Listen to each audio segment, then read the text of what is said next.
sepeda motor listrik adalah kendaraan bebas polusi udara dengan efisiensi energi yang tinggi dibanding sepeda motor bensin atau internal combustion engine. Video ini akan mengungkap bagaimana proses desainnya dan apa yang menjadi komponen-komponen pendukungnya. Mari mengenal lebih dalam mengenai sepeda motor listrik.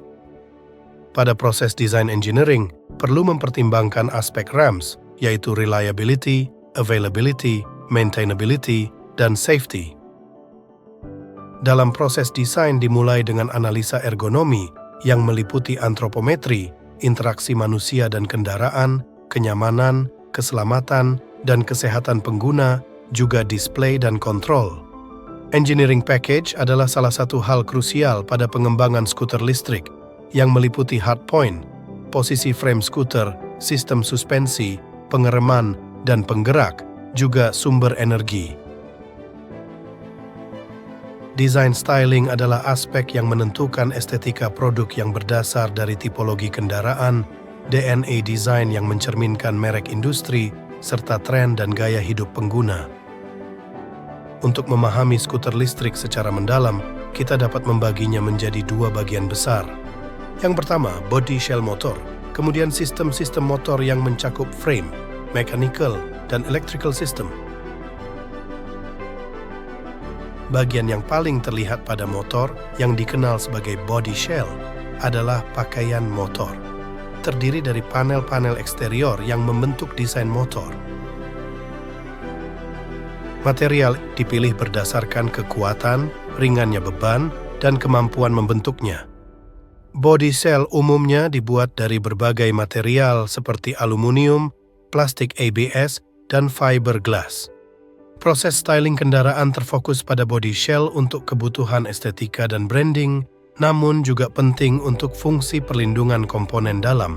Aspek terpenting dalam proses desain adalah menentukan preferensi konsumen yang berdampak pada penghasilan penjualan dan strategi pemasaran. Selanjutnya, bagian frame. Frame adalah struktur dasar kendaraan yang memberikan kekuatan dan mengintegrasikan komponen di dalamnya. Desain frame harus mempertimbangkan kebutuhan spesifik motor, termasuk tipe penggunaan, gaya berkendara, dan performa yang diinginkan. Material frame membutuhkan sifat ringan, kuat, tahan korosi, stabil, mudah dibentuk, dan baik dalam hantaran panas. Material yang umum dipakai adalah pipa atau lembaran besi, baja, atau aluminium.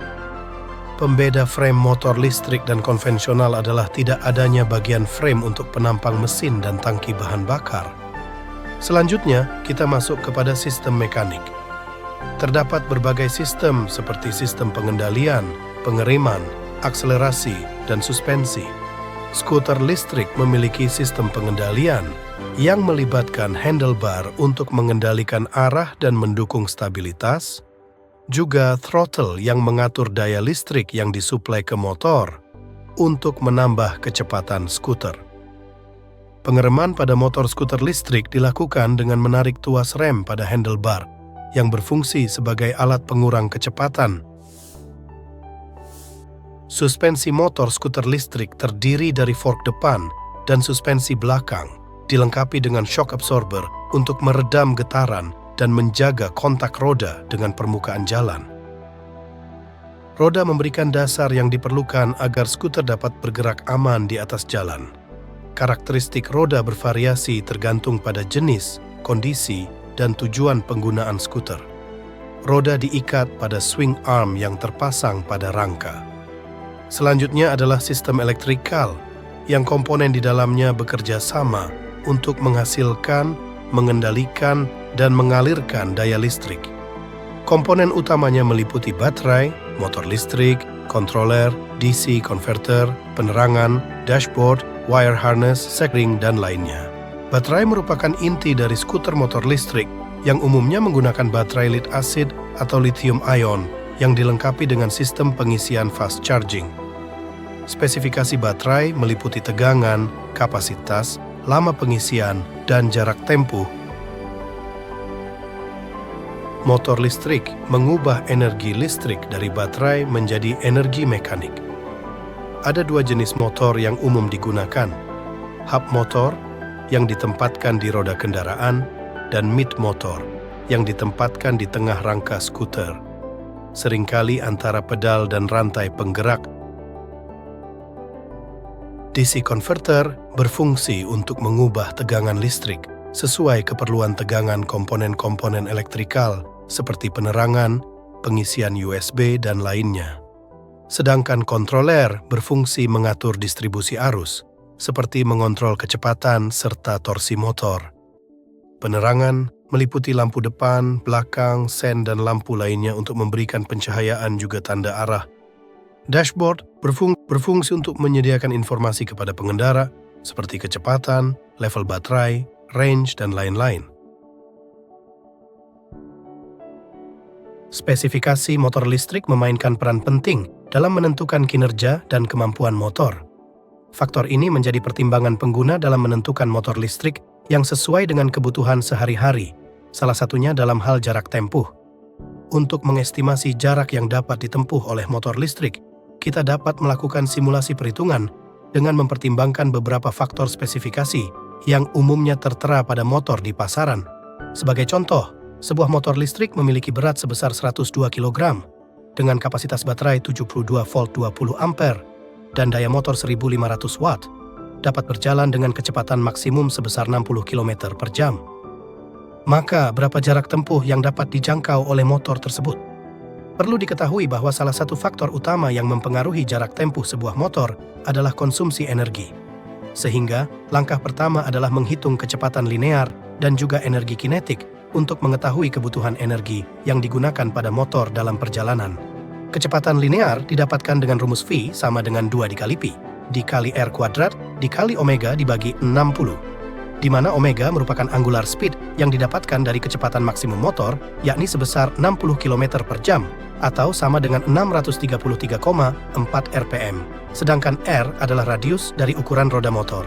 Pada perhitungan ini, roda memiliki ukuran 12 inci, sehingga besar radius rodanya adalah 0,251 meter. Dari data tersebut didapatkan kecepatan linear sebesar 16,7 meter per sekon. Kemudian dari kecepatan linear, kita dapat menghitung energi kinetik atau energi yang dikonsumsi untuk kecepatan tersebut. Rumus energi kinetik adalah EK sama dengan setengah M dikali V kuadrat, dengan M adalah berat motor, dan V adalah kecepatan linear, sehingga didapatkan besar energi sebesar 13.056 Joule atau sama dengan 0,05 ampere hour. Untuk mengetahui jarak tempuh, maka dapat dihitung dengan membagi kapasitas baterai dibagi dengan energi kinetik dikali kecepatan linear, menghasilkan 66.800 meter atau sama dengan 66,8 km. Lalu dikali dengan safety factor sebesar 0,85. Didapatkan hasil sebesar 56,78 km per jam. Dibulatkan menjadi 57 km. Sehingga jarak tempuh sebuah motor dengan pengoperasian full power konstan menggunakan kecepatan maksimum dari kondisi baterai 100% hingga 0% adalah sebesar 57 km. Namun dalam kenyataannya, motor melalui proses percepatan yang menghasilkan momentum dinamis, sehingga jarak tempuh yang dihasilkan bisa lebih jauh 15-20% atau kurang lebih sekitar 70 km.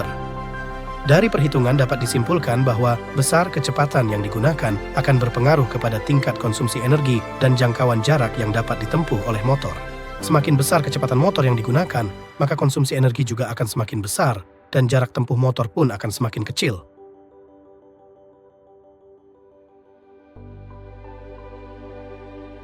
Motor listrik tentunya memiliki sejumlah kekurangan dan kelebihan.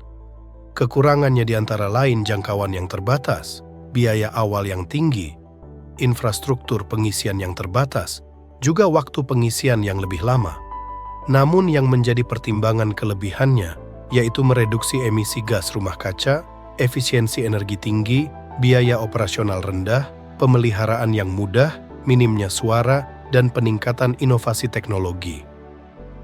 Dalam menjawab tantangan lingkungan global, kesadaran masyarakat dan dukungan dari pemerintah menjadi kunci utama masa depan yang berkelanjutan. Salah satu langkah konkret yang dapat kita ambil adalah mempercepat adopsi kendaraan listrik. sebuah revolusi transportasi yang dapat membawa perubahan positif bagi lingkungan kita.